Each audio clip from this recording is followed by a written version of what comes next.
బ్రాహ్మణుల అభివృద్ధి సంక్షేమం కోసం టీడీపీ అధినేత చంద్రబాబుతోనే సాధ్యమని చీరాల కూటమి ఎమ్మెల్యే అభ్యర్థి ఎంఎం కొండయ్య యాదవ్ అన్నారు. చీరాల పట్టణంలో జరిగిన బ్రాహ్మణుల ఆత్మీయ సమ్మేళనానికి ఆయన ముఖ్య అతిథిగా పాల్గొన్నారు.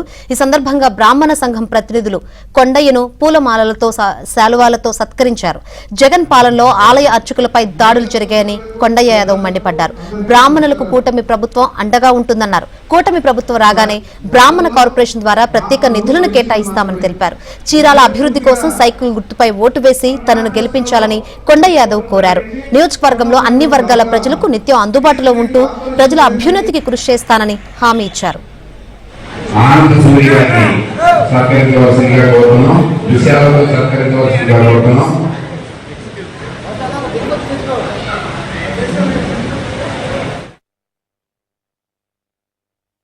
ఈ ఊళ్ళో ఎవరన్నా మన సురేష్ గారు బిల్డింగ్ కట్టారంటే ఆ బిల్డింగ్ నాకు ఫ్లోర్ ఇస్తారా,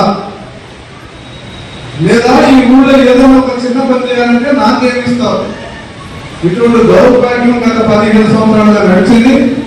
మరి ముఖ్యంగా బ్రాహ్మణుల విషయంలో అయితే వాళ్ళు చాలా స్పీడ్ గా తాగడం అనేటువంటి నమ్మకం వాళ్ళకి తెలియదు.